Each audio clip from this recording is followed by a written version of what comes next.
This is More Money with economist Steve Moore. Now, Steve Moore. Welcome back, folks. This is the More Money Show on WBC Talk Radio. My first guest this afternoon is a longtime friend and a brilliant political mind and one of the best pollsters in the country. That is the reason that Donald J. Trump has hired John Mclaughlin to be one of his pollsters, because as we all know, Trump always hires the best. John, you've been in the business for, 20, 30, 40 years. You and I Over have known each other a long time. Yeah. 40, yeah. Well, I just turned 64. I came to Washington in 1984, so that's amazing, 40 years. And I think that's about when I first met you. Okay, let's get right down to it. Thanks for joining, John. Mm-hmm. So a lot of my Republican friends are in a kind of tizzy right now about what's going on. The polls showing that big lead that Trump had about 3 or 4 weeks ago has basically evaporated. And so there's a lot of nervous Nellies out there on the Republican side of the aisle.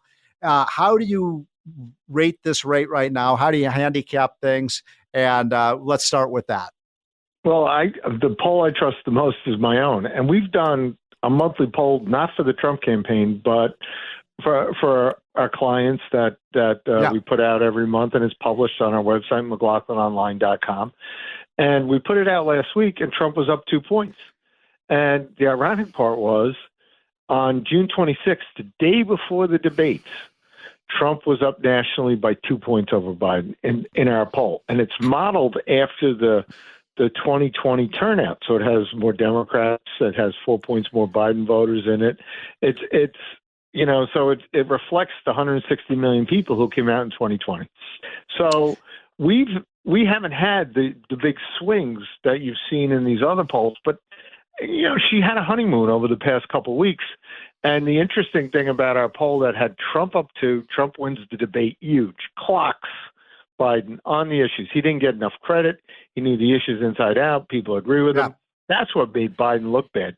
Not that the Democrats cared about Biden, but in the short run, a lot of the Democrats that polls that are more volatile, they were showing Biden losing us losing to Trump by more, and all of a sudden they started, let's get rid of the guy.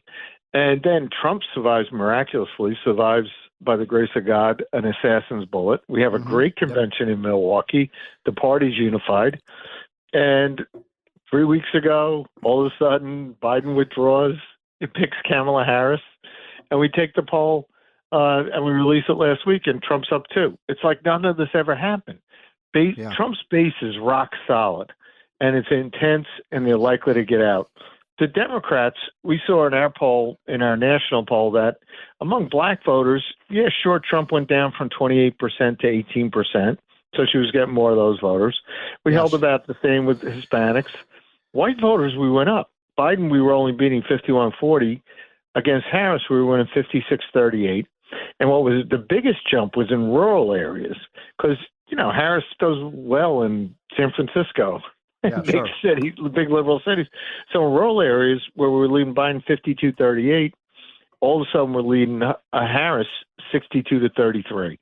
So a lot of so it's a competitive race, but Trump has a lead, and I think that's right. Is that a pretty good summary of the situation? Yes. Okay. And you see that in the Real Clear Politics average of the polls that have come out. So I bet a lot of our listeners don't trust polls because oftentimes the polls are wrong. And John, as you know, the polls were dramatically wrong in 2016 when every poll had him down by 6, 8, 10 points, and then he ends up winning on Election Day. By the way, why do you think the polls were so wrong in 2016? Oh, you're seeing it again, the same reason. And by the way, I had to fight this for years. I've worked with President Trump. I advised him since 2011 when he first looked at this, and then worked with him in the 15 and the 16 race and the 2020 race. And I tell you, remember all the media polls in 2016 where we were trailing in the national popular vote, and they're saying it's a Hillary lock.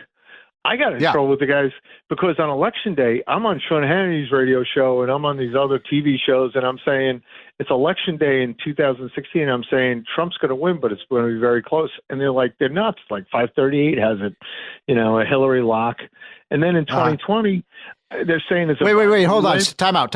Hold on, John. So you were one of the few people who was saying that Trump was going to win when everybody else was saying, and I mean, look, I thought I was working for Trump in 2016.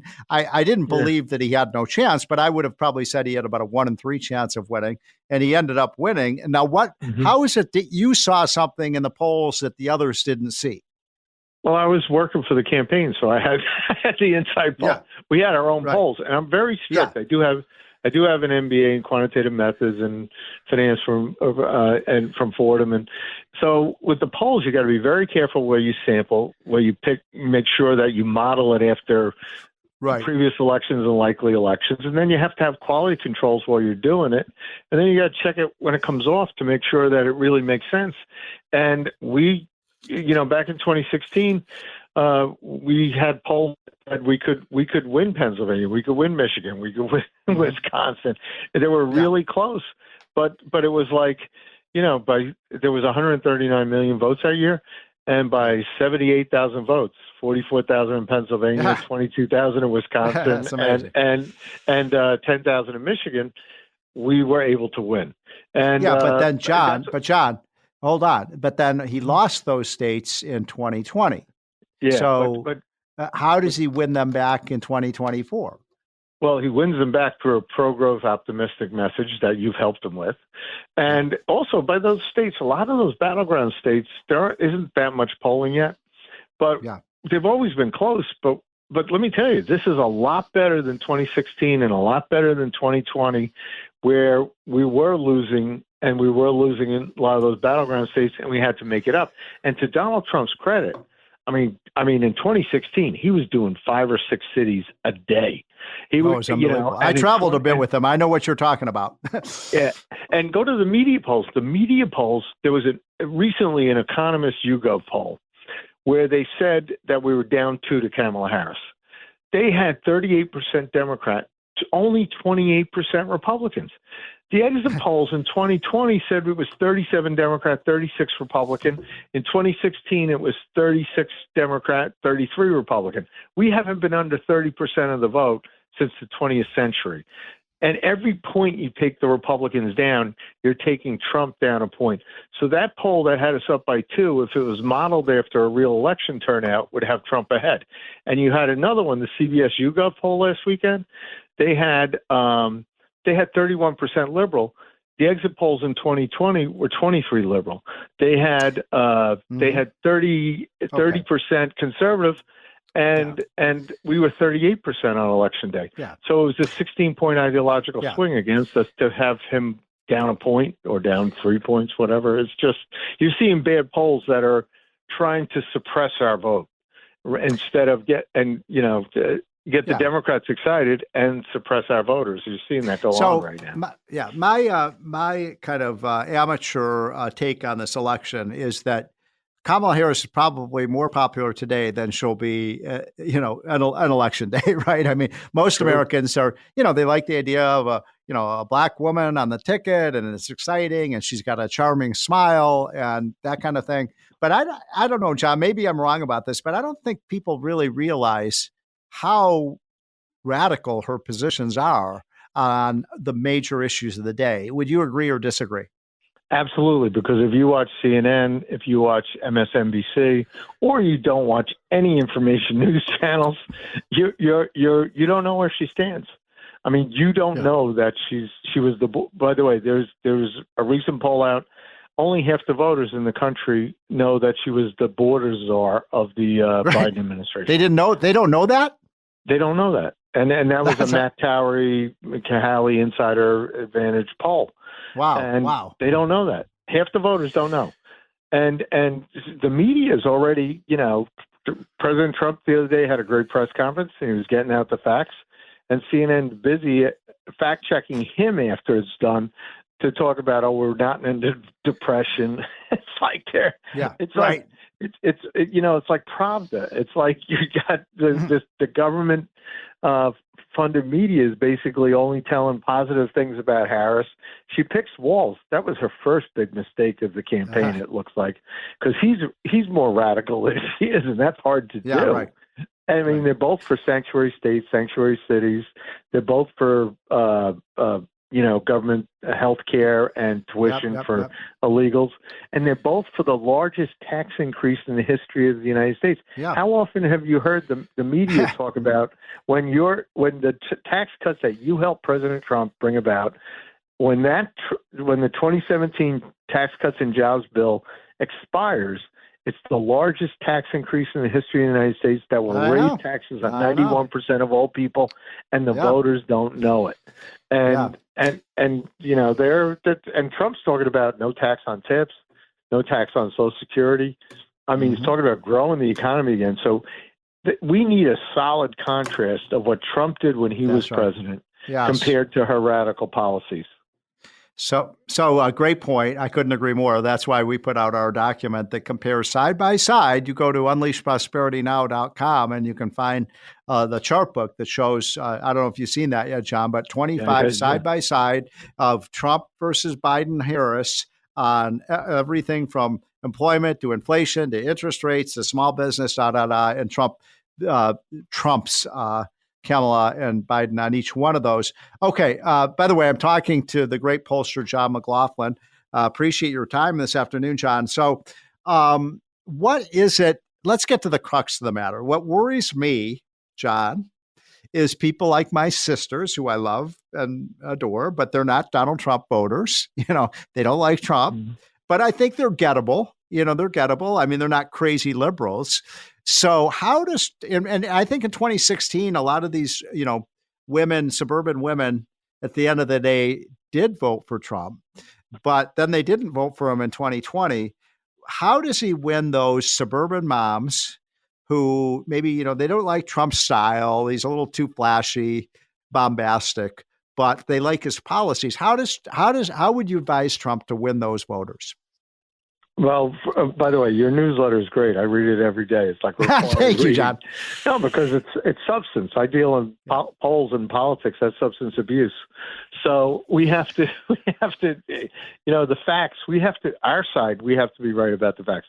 But it comes down to the facts. When you're talking about getting suburban women, which I've seen some recent gains among, because when we talk inflation, when we talk about keeping you safe in your home with crime, because the suburbs are now worried about crime, because Kamala Harris is a cashless bail Democrat who wanted to defund the police and actually raise money to let out, this Minnesota Freedom Fund. They were letting out people from the riots who went on to commit murder and rape.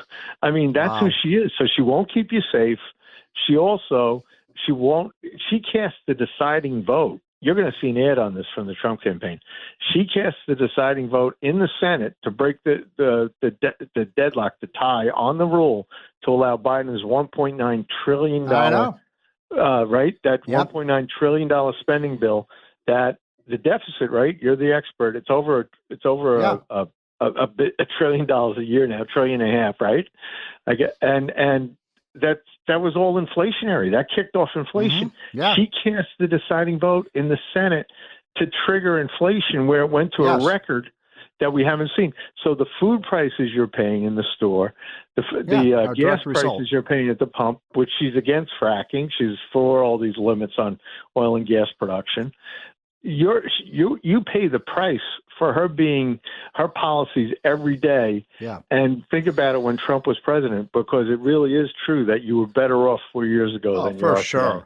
For sure. Well, John, you got that all right, except the one small correction. It was not just that one spending bill. There were two, because he had passed like 3 multi-trillion-dollar spending bills, and there were 2 of these that she cast the tie-breaking vote on. So you could make the case that she is singularly responsible for the massive inflation and the massive blow up in our debt. So, John, right now, we've got about 1 minute left. Are you feeling confident? Are you nervous? Because I know a lot of our listeners who are, and by the way, I think we have a lot of listeners of all parties and all persuasions, but those of my listeners who are Trump fans, they're nervous right now.